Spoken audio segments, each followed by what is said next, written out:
संध्या वंदन साथियों, कैसे आप सब। मैं नवरात्रि श्री से मुंशी प्रेमचंद जी की मानसरोवर जो कि है एक महान उपन्यास, उस उपन्यास से एक मोती, एक कहानी फिर चुन करके लेकर के आई हूँ आप लोगों के सामने।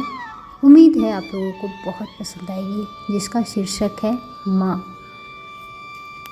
तो आज मैं माँ को पढ़ना शुरू करती हूँ।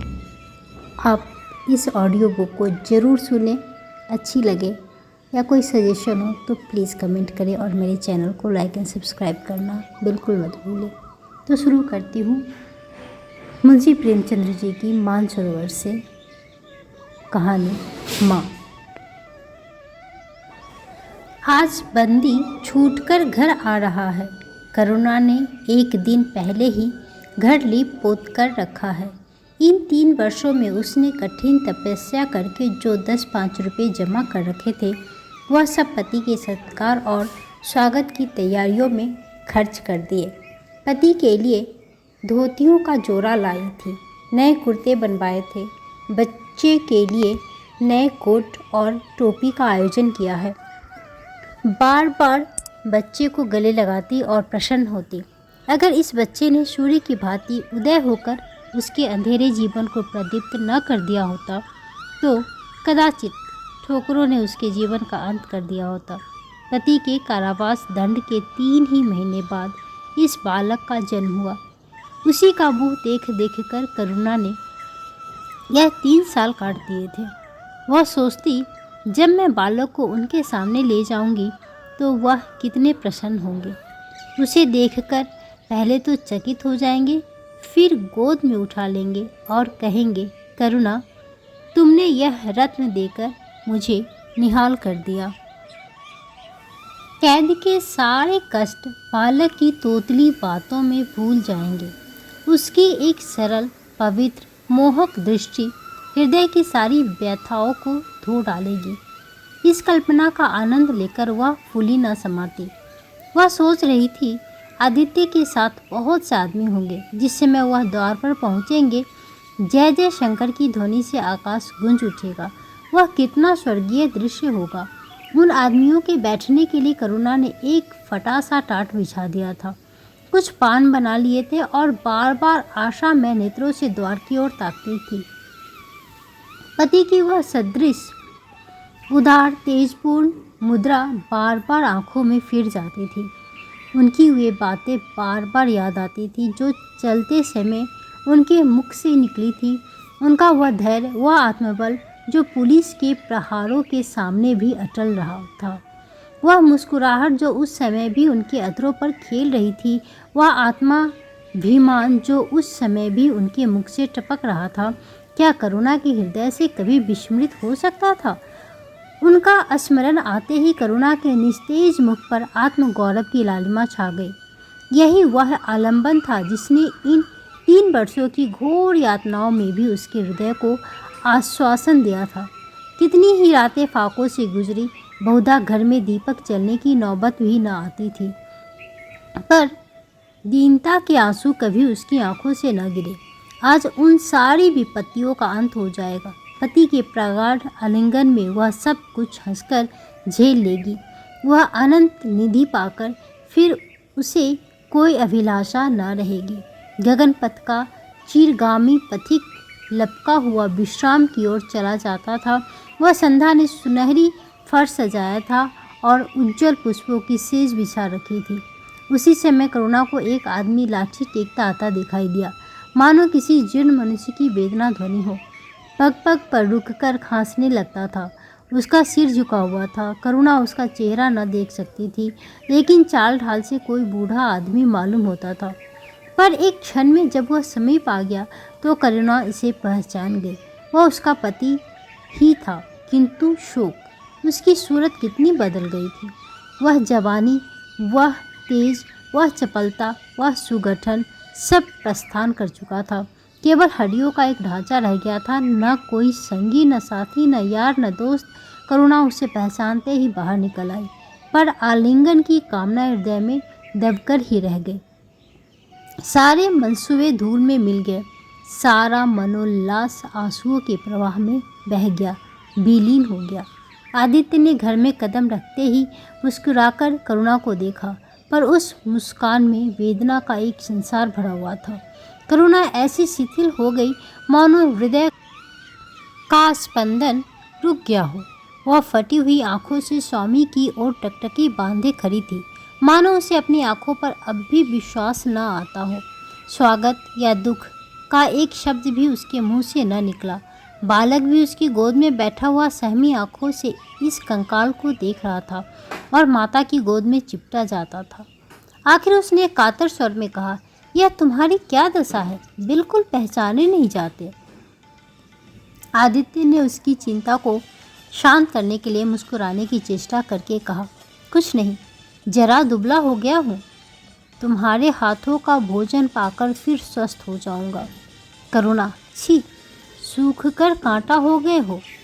क्या वहाँ भरपेट भोजन भी नहीं मिलता?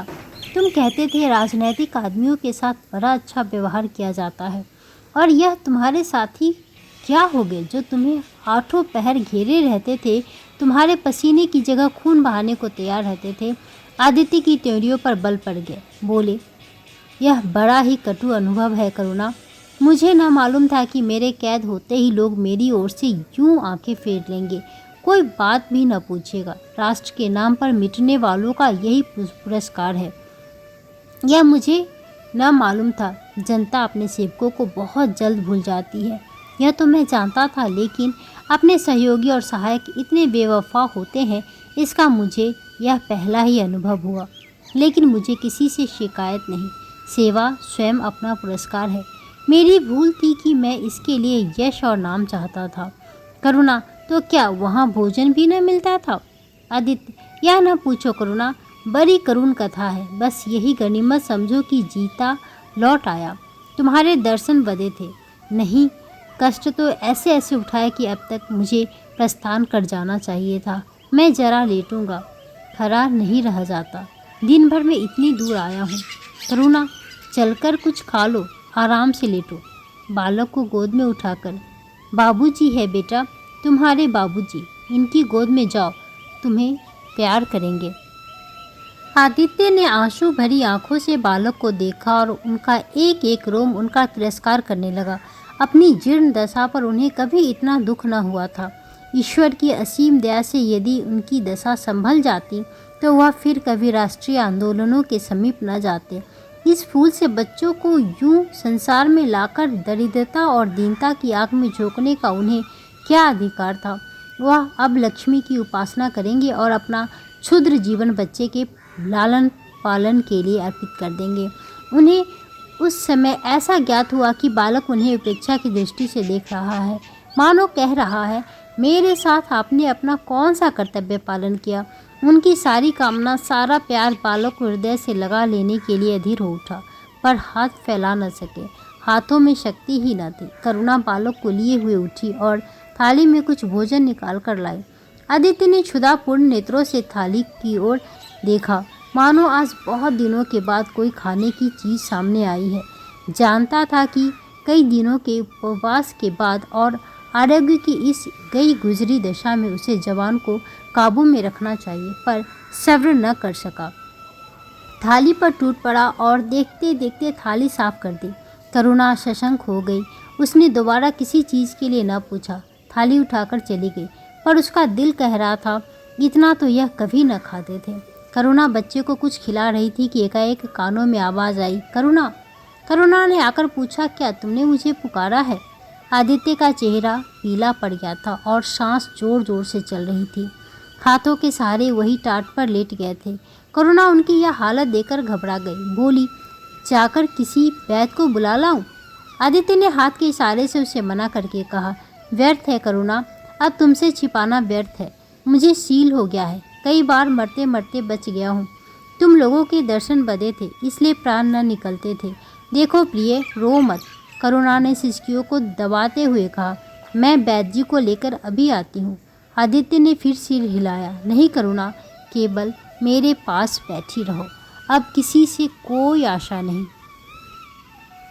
डॉक्टरों ने जवाब दे दिया है। मुझे तो यही आश्चर्य है कि यहाँ पहुँच कैसे गया।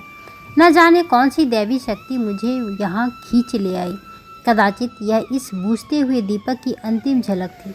आह, मैंने तुम्हारे साथ बड़ा अन्याय किया, इसका मुझे हमेशा दुख रहेगा। मैं तुम्हें कोई आराम न दे सका, तुम्हारे लिए कुछ न कर सका, केवल सुहाग का दाग लगाकर और एक बालक के पालन का भार छोड़कर चला जा रहा हूँ। आह, करुणा ने हृदय को दृढ़ करके कहा, तुम्हें कहीं दर्द तो नहीं हो रहा है? आग आग बना लाओ, कुछ बताते क्यों नहीं?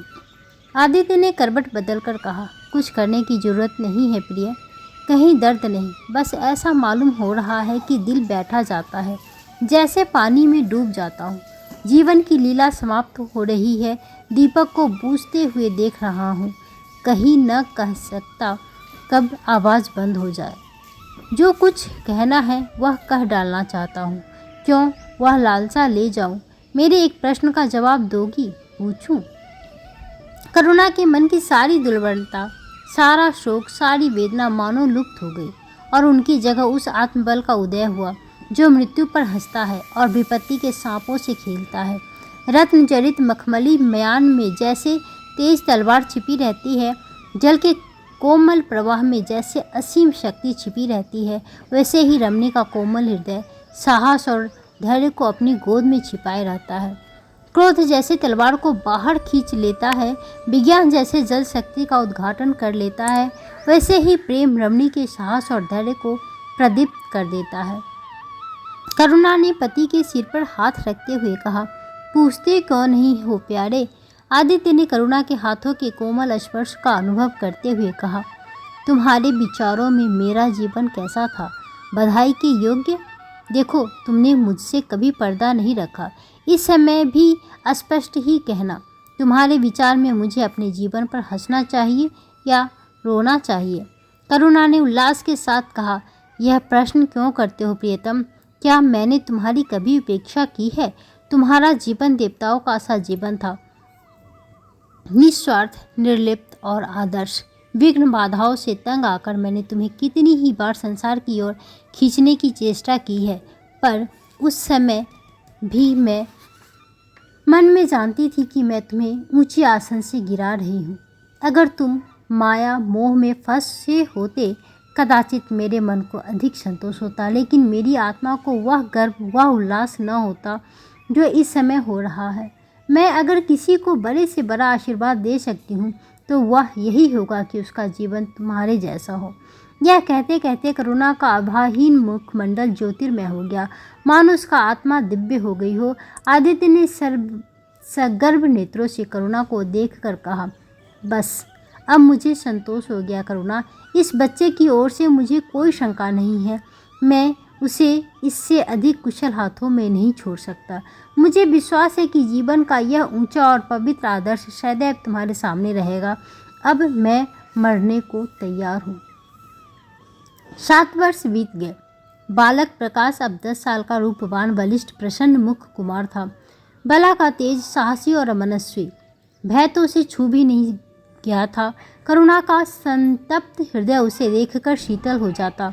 संसार करुणा को अभाग्नी और दीन समझे, वह कभी भाग्य का रोना नहीं रोती। उसने उन आभूषणों को बेच डाला जो पति के जीवन में उसे प्राणों से भी प्रिय थे, और उस धन से कुछ गाय और भैंसें मोल ली। वह कृषक की बेटी थी और गो पालन उसके लिए कोई नया व्यवसाय न था। इसी को उसने अपने जीविका का साधन बनाया। विशुद्ध दूध कहाँ मैसर होता है, सब दूध हाथों हाथ बिक जाता। करुणा को पहर दिन से पहर रात तक काम में लगा रहना पड़ता, पर वह प्रसन्न थी। उसके मुख पर निराशा या दीनता की छाया नहीं, संकल्प और साहस का तेज है।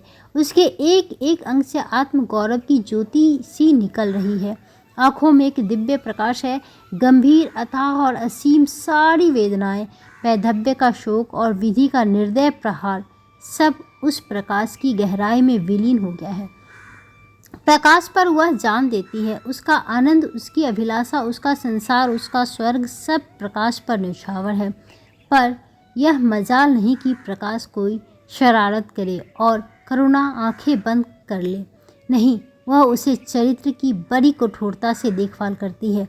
वह प्रकाश की माँ ही नहीं, माँ बाप दोनों है। उनके पुत्र स्नेह में माता की ममता के साथ पिता की कठोरता भी मिली हुई है। पति के अंतिम शब्द अभी तक उसके कानों में गूंज रहे हैं। वह आत्मोल्लास जो उनके चेहरे पर झलकने लगा था, वह गर्भमयी लाली जो उनकी आंखों में छा गई थी, अभी तक उसकी आंखों में फिर रही है। निरंतर पति चिंतन ने आदित्य को उसकी आंखों में प्रत्यक्ष कर दिया है। वह सदैव उनकी उपस्थिति का अनुभव किया करती है। उसे ऐसा जान पड़ता है कि आदित्य की आत्मा सदैव उसकी रक्षा करती रहती है।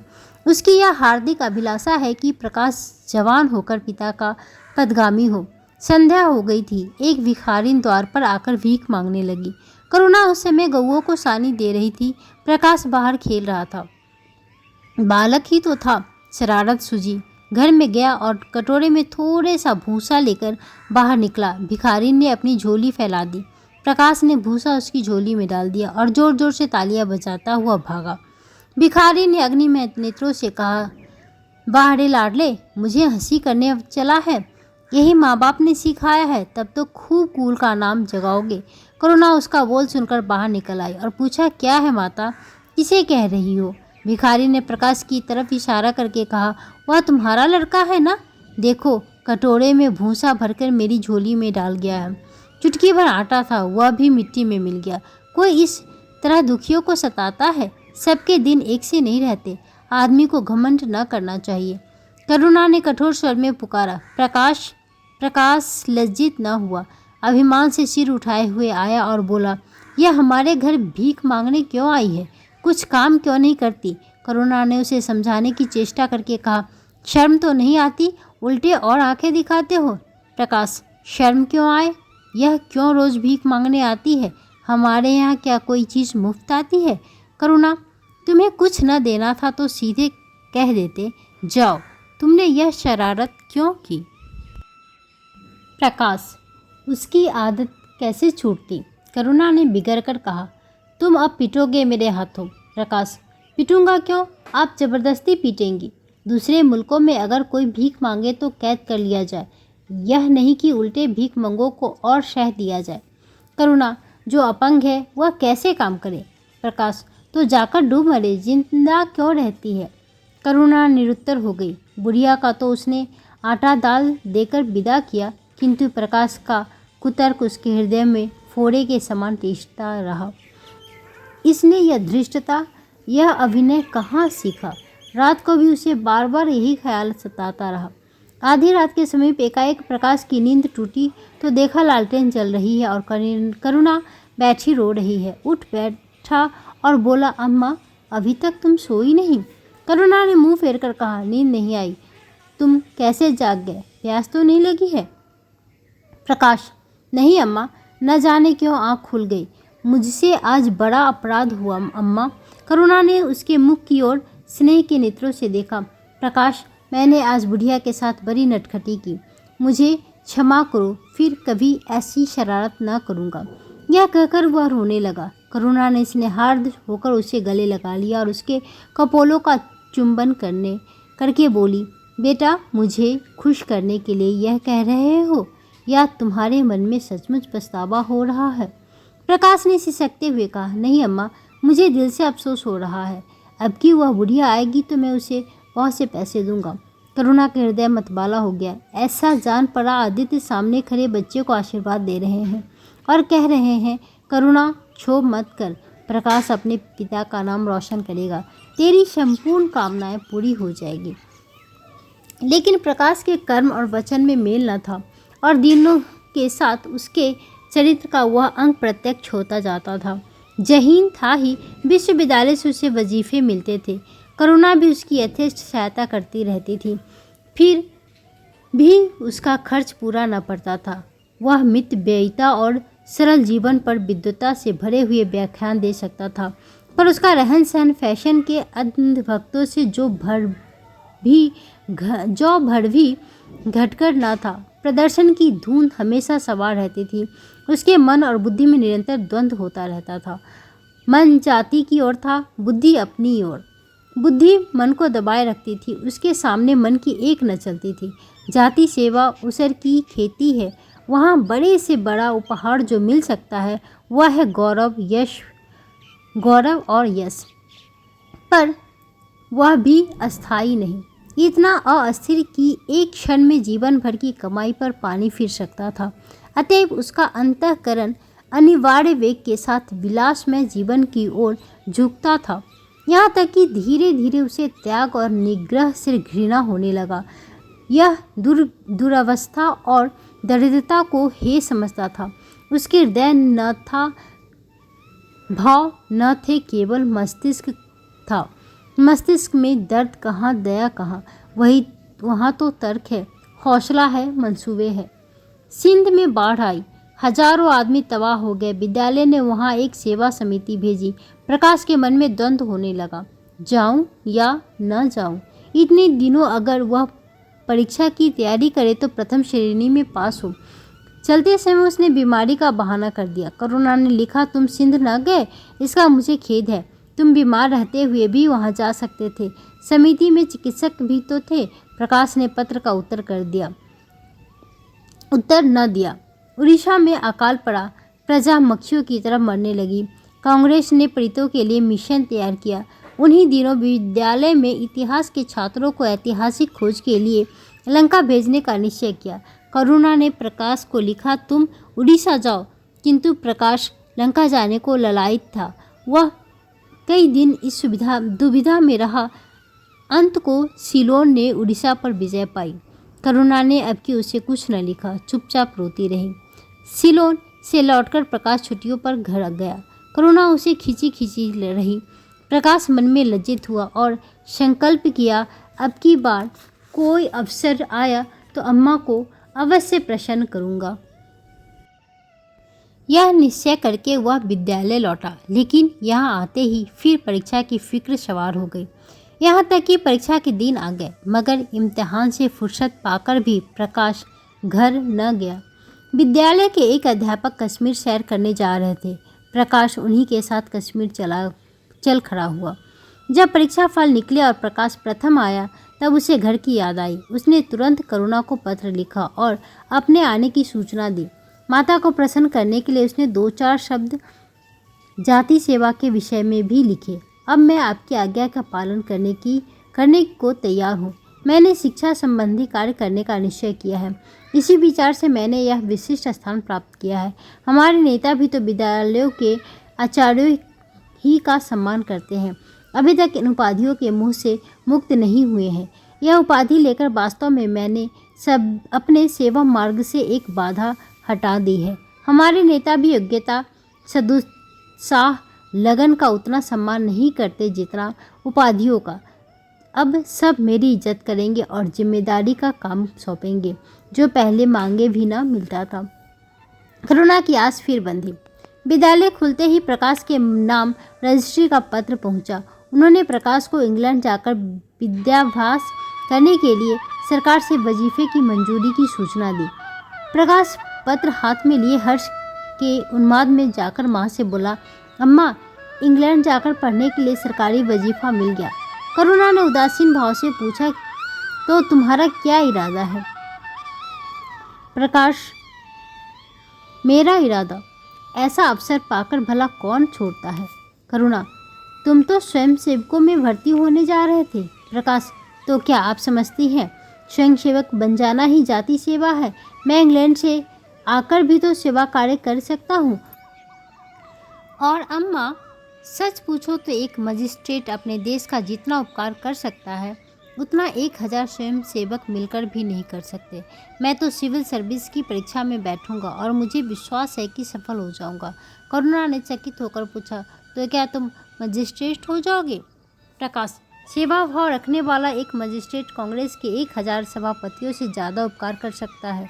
अखबारों में उसकी लंबी लंबी तारीफें न छपेंगी, उसकी वक्तृताओं पर तालियां न बजेंगी, जनता उसके जुलूस की गाड़ी न खींचेगी और न विद्यालयों के छात्र उसका अभिनंदन पत्र देंगे। पर सच्ची सेवा मजिस्ट्रेट ही कर सकता है। करुणा ने आपत्ति के भाव से कहा, लेकिन यही मजिस्ट्रेट जो जाति के सेवकों को सजाए देते हैं, उन पर गोलियां चलाते हैं। प्रकाश, आज मजिस्ट्रेट हृदय में परोपकार का भाव है तो वह नरमी से वही काम कर सकता है जो दूसरे गोलियां चलाकर भी नहीं कर सकते। करुणा, मैं यह न मानूंगी। सरकार अपने नौकरों को इतनी स्वाधीनता नहीं देती। वह एक नीति बना देती है और हर एक सरकारी नौकर को उसका पालन करना पड़ता है। सरकार की पहली नीति यह है कि वह दिन दिन अधिक संगठित और दृढ़ हो। इसके लिए स्वाधीनता के भाव का दमन करना जरूरी है। अगर कोई मजिस्ट्रेट इस नीति के विरुद्ध काम करता है तो वह मजिस्ट्रेट में न रहेगा। वह हिंदुस्तानी मजिस्ट्रेट था जिसने तुम्हारे बाबूजी को जरा सी बात पर 3 साल की सज़ा दे दी। इस सज़ा ने उनके प्राण ले लिए। बेटा, मेरी इतनी बात मानो, सरकारी पदों पर न गिरो। मुझे यह मंजूर है कि तुम मोटा खाकर और मोटा पहनकर अपने देश की कुछ सेवा करो, इसके बदले कि तुम हाकिम बन जाओ और शान से जीवन बिताओ। यह समझ लो कि जिस दिन तुम हाकिम की कुर्सी पर बैठोगे उस दिन से तुम्हारा दिमाग हाकिमों का सा हो जाएगा। तुम यही चाहोगे कि अफसरों ने तुम्हारी नेकनामी और तरक्की की हो। एक गंवारू मिसाल लो। लड़की जब तक मैके में कुंवारी रहती है वह अपने को उसी घर का समझती है, लेकिन जिस दिन ससुराल चली जाती है वह अपने घर को दूसरों का घर समझने लगती है। माँ बाप भाई बंद सब वही रहते हैं, लेकिन वह घर अपना नहीं रहता। यही दुनिया का दस्तूर है। प्रकाश ने खींच कर कहा, तो क्या आप यही चाहती है कि मैं जिंदगी भर चारों तरफ ठोकरें खाता फिरूं? करुणा कठोर नेत्रों से देखकर बोली, अगर ठोकर खाकर आत्मा स्वाधीन रह सकता है तो मैं कहूँगी ठोकर खाना अच्छा है। प्रकाश ने निश्चयात्मक भाव से पूछा, तो आपकी यही इच्छा है? करुणा ने उसी स्वर में उत्तर दिया, हाँ, मेरी यही इच्छा है। प्रकाश ने कुछ जवाब न दिया, उठकर बाहर चला गया और तुरंत रजिस्ट्रार को इनकारी पत्र लिख भेजा। मगर उसी क्षण से मानो उसके सिर पर विपत्ति ने आसन जमा लिया। विरक्त और विमन अपने कमरे में पड़ा रहता, न कहीं घूमने जाता, न किसी से मिलता, मुंह लटकाए भीतर आता, 2-4 कौर खाता और फिर बाहर चला जाता। यहाँ तक कि 1 महीना गुजर गया। न चेहरे पर वह लाली रही, न ओज। आंखें अनाथों के मुख की भांति याचना से भरी हुई। ओठ हंसना भूल गए, मानो उस इनकारी पत्र के साथ उसकी सारी सजीवता, सारी चपलता, सारी सरसता विदा हो गई। करुणा उसके मनोभाव समझती थी और उसके शोक को भुलाने की चेष्टा करती थी, पर रूठे देवता प्रसन्न न होते थे। आखिर एक दिन उसने प्रकाश से कहा, बेटा, अगर तुमने विलायत जाने को ठान ली है तो चले जाओ, मैं मना न करूँगी। मुझे खेद है कि मैंने तुम्हें रोका। अगर मैं जानती कि तुम्हें इतना आघात पहुँचेगा तो कभी ना रोकती। मैंने तो केवल एक विचार से रोका था कि तुम्हारे जाति सेवा में मग्न देखकर तुम्हारी बाबूजी की आत्मा प्रसन्न होगी। उन्होंने चलते समय यह वसीयत की थी। प्रकाश ने रुखाई से जवाब दिया, अब क्या जाऊँगा, इनकारी खत लिख चुका। मेरे लिए कोई अब तक बैठा थोड़े ही होगा, कोई दूसरा लड़का चुन लिया गया होगा। और फिर करना ही क्या है? जब आपकी मर्जी है कि गांव-गांव की खाक छानता फिरूं तो वही सही। करुणा का गर्भ चूर-चूर हो गया। इस अनुमति से उसने बाधा का काम लेना चाहा पर सफल न हुई। बोली, अभी न चुना गया होगा, लिख दो, मैं जाने को तैयार हूँ। प्रकाश ने झुंझलाकर कहा, अब कुछ नहीं हो सकता, लोग हंसी उड़ाएंगे। मैंने तय कर लिया है कि जीवन को आपकी इच्छा के अनुसार बनाऊंगा। करुणा, तुमने अगर शुद्ध मन से यह इरादा किया होता तो यो न रहते। तुम मुझसे सत्याग्रह कर रहे हो। अगर मन को दबाकर मुझे अपनी राह का कांटा समझकर तुमने मेरी इच्छा पूरी भी की तो क्या? मैं तो जब जानती कि तुम्हारे मन में आप ही आप सेवा का भाव उत्पन्न होता। तुम आज ही रजिस्ट्रार साहब को पत्र लिख दो। प्रकाश अब नहीं लिख सकता तो इसी शोक में तने बैठे रहोगे, लाचारी है। करुणा ने कुछ और न कहा। जरा देर में प्रकाश ने देखा कि वह कहीं जा रही है, मगर वह कुछ बोला नहीं। करुणा के लिए बाहर आना जाना कोई असाधारण बात न थी, लेकिन जब संध्या हो गई और करुणा न आई तो प्रकाश को चिंता होने लगी। अम्मा कहाँ गई? यह प्रश्न बार बार उसके मन में उठने लगा। प्रकाश सारी रात द्वार पर बैठा रहा। भांति भांति की शंकाएं मन में उठने लगी। उसे अब याद आया, चलते समय करुणा कितनी उदास थी, उसकी आंखें कितनी लाल थी। वह यह बातें प्रकाश को उस समय क्यों न नजर आई? वह क्या स्वार्थ में अंधा हो गया था? हाँ, अब प्रकाश को याद आया, माता ने साफ सुथरे कपड़े पहने थे, उसके हाथ में छतरी भी थी। तो क्या वह कहीं बहुत दूर गई है? किससे पूछे? अनिष्ट के भय से प्रकाश रोने लगा। श्रावण की अंधेरी भयानक रात थी। आकाश में श्याम मेघ मालाएं भीषण स्वप्न की भांति छाई हुई थी। प्रकाश रह रहकर आकाश की ओर देखता था, मानो करुणा उन्हीं मेघ मालाओं में छिपी बैठी है। उसने निश्चय किया, सवेरा होते ही माँ को खोजने चलूँगा। और अगर किसी ने द्वार खटखटाया, प्रकाश ने दौड़कर खोला तो देखा करुणा खड़ी है। उसका मुखमंडल इतना खोया हुआ, इतना करुण था, जैसे आज ही उसका सुहाग उठ गया है, जैसे वह संसार में उसके लिए नहीं रहा, जैसे वह नदी के किनारे खड़ी अपनी लदी हुई नाव को डूबती देख रही है और कुछ कर नहीं सकती। प्रकाश ने अधीर होकर अम्मा कहीं चली गई थी, बहुत देर लगाई।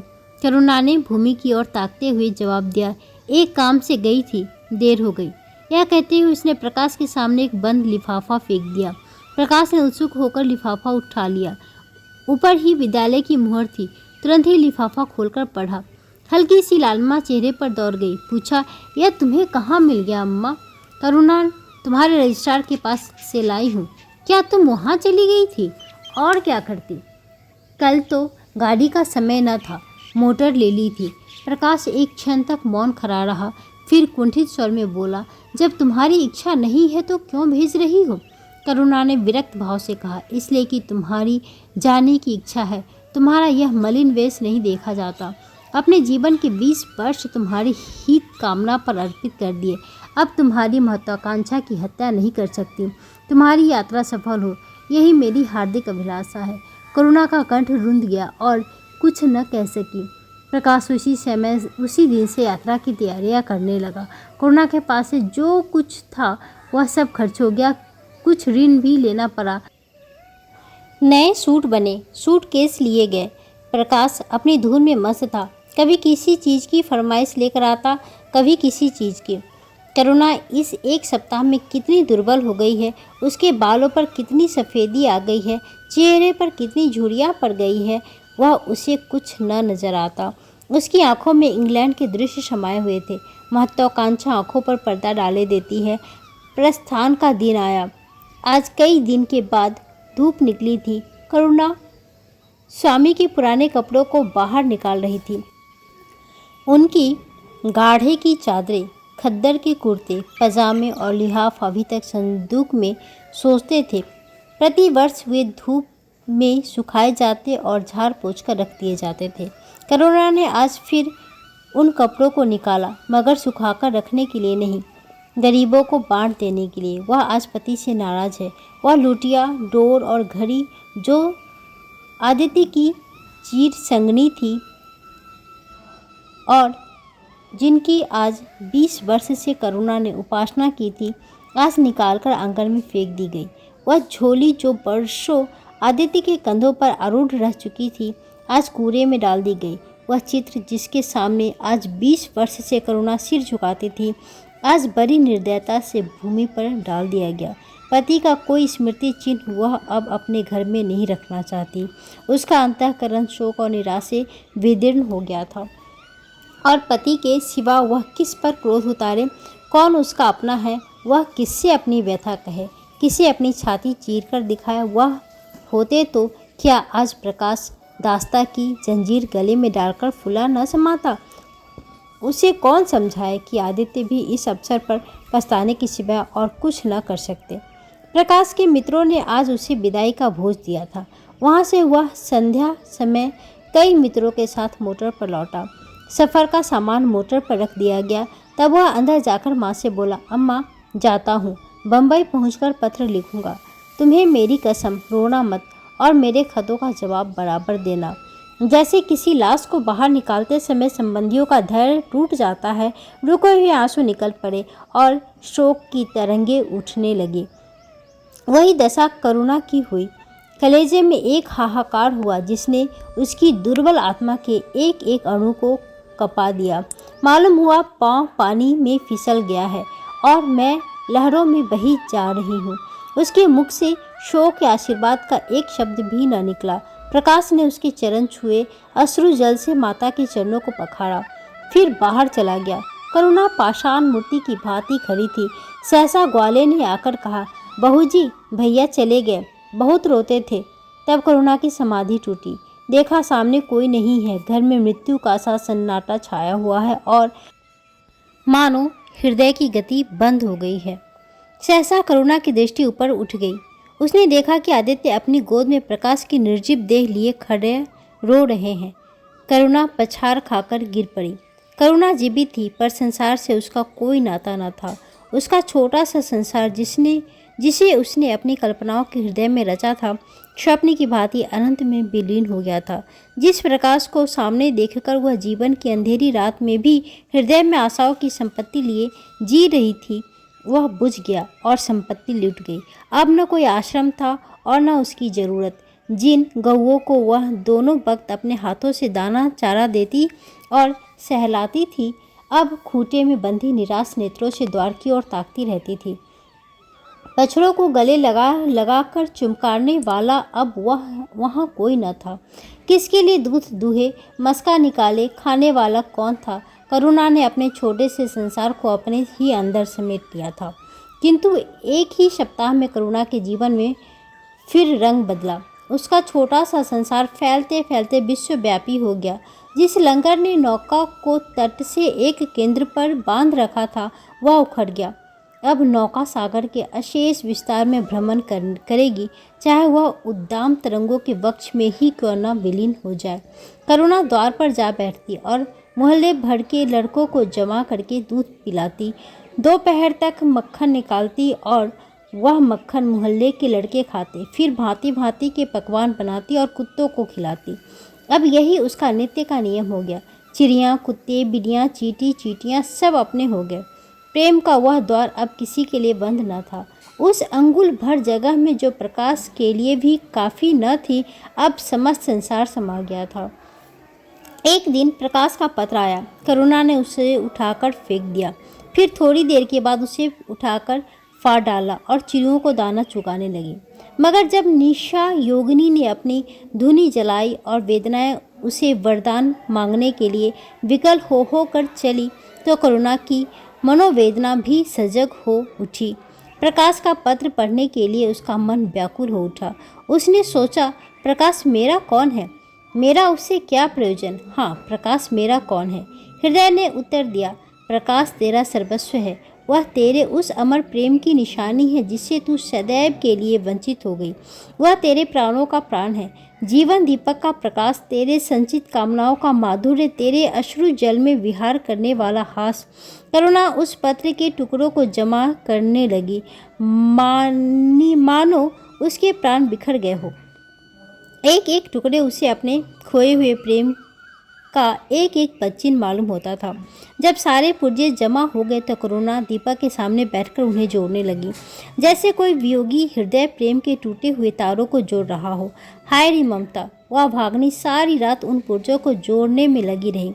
पत्र दोनों ओर लिखा हुआ था, इसलिए पुर्जों को ठीक स्थान पर रखना और भी कठिन था। कोई शब्द, कोई वाक्य बीच में गायब हो जाता। उस एक टुकड़ों को वह फिर खोजने लगती। सारी रात बीत गई, पर पत्र अभी अपूर्ण था। दिन चढ़ाया। मोहल्ले की लौंडे मक्खन और दूध की चाट में एकत्र हो गए। कुत्तों और बिल्लियाँ का आगमन हुआ। चिड़ियाँ आकर आंगन में फुदकने लगी। कोई ओखली पर बैठी, कोई तुलसी के चौतरे पर करुणा को सर उठाने की फुर्सत नहीं। दोपहर हुआ, करुणा ने सिर न उठाया। न भूख थी, न प्यास थी। फिर संध्या हो गई, पर वह पत्र अभी तक अधूरा था। पत्र का आशय समझ में आ रहा था। प्रकाश का जहाज कहीं से कहीं जा रहा है, उसके हृदय में कुछ उठा हुआ है। क्या उठा हुआ है, पर करुणा न सोच सकी। प्यास से तड़पते हुए आदमी की प्यास क्या ओस से बुझ सकती है? करुणा पुत्र की लेखनी से निकलते हुए एक एक शब्द को पढ़ना और उसे अपने हृदय पर अंकित कर लेना चाहती थी। इस भांति 3 दिन गुजर गए। संध्या हो गई थी। 3 दिन की जगी आंखें जरा झपक गई। करुणा ने देखा कि एक लंबा चौड़ा कमरा है, उसमें मेजें और कुर्सियां लगी हुई हैं। बीच में एक ऊंचे मंच पर कोई आदमी बैठा हुआ है। करुणा ने ध्यान से देखा, वह प्रकाश था। एक क्षण में एक कैदी उसके सामने लाया गया। उसके हाथ पांव में जंजीर थी, कमर में झुकी हुई। यह आदित्य थे। करुणा की आंखें खुल गई, आंसू बहने लगे। पत्र के टुकड़ों को भी समेट लिया, उसे जलाकर राख कर डाला। राख की एक चुटकी के सिवा वहाँ कुछ न रहा। यही उस ममता की चिता थी जो उसके हृदय को विदीर्ण किए डालती थी। उसी एक चुटकी राख में उसकी गुड़ियों वाला बचपन, उसका संतप्त यौवन और उसका तृष्णामय वैधव्य सब समा गया। प्रातःकाल लोगों ने देखा तो पंछी पिंजरे से उड़ चुका था। आदित्य का चित्र अब भी उसके शून्य हृदय से चिपका हुआ था। वह भग्न हृदय पति की स्नेह स्मृति में विश्राम कर रहा था और प्रकाश का जहाज यूरोप चला जा रहा था। ये थी मुंशी प्रेमचंद्र जी की मानसरोवर से एक मोती माँ, जो बहुत ही हृदय विदारक कहानी थी। मुझे उम्मीद है आप लोगों को पसंद ज़रूर आई होगी। प्लीज़ हमें कमेंट करके ज़रूर बताएं, ताकि मुझे भी आप लोगों के लिए नई नई कहानियाँ पढ़ने में और सुनाने में अच्छा लगे। मिलती हूँ फिर अगली कहानी के साथ। तब तक के लिए जय जय सिया राम। हाँ, please do subscribe my channel. Thank you.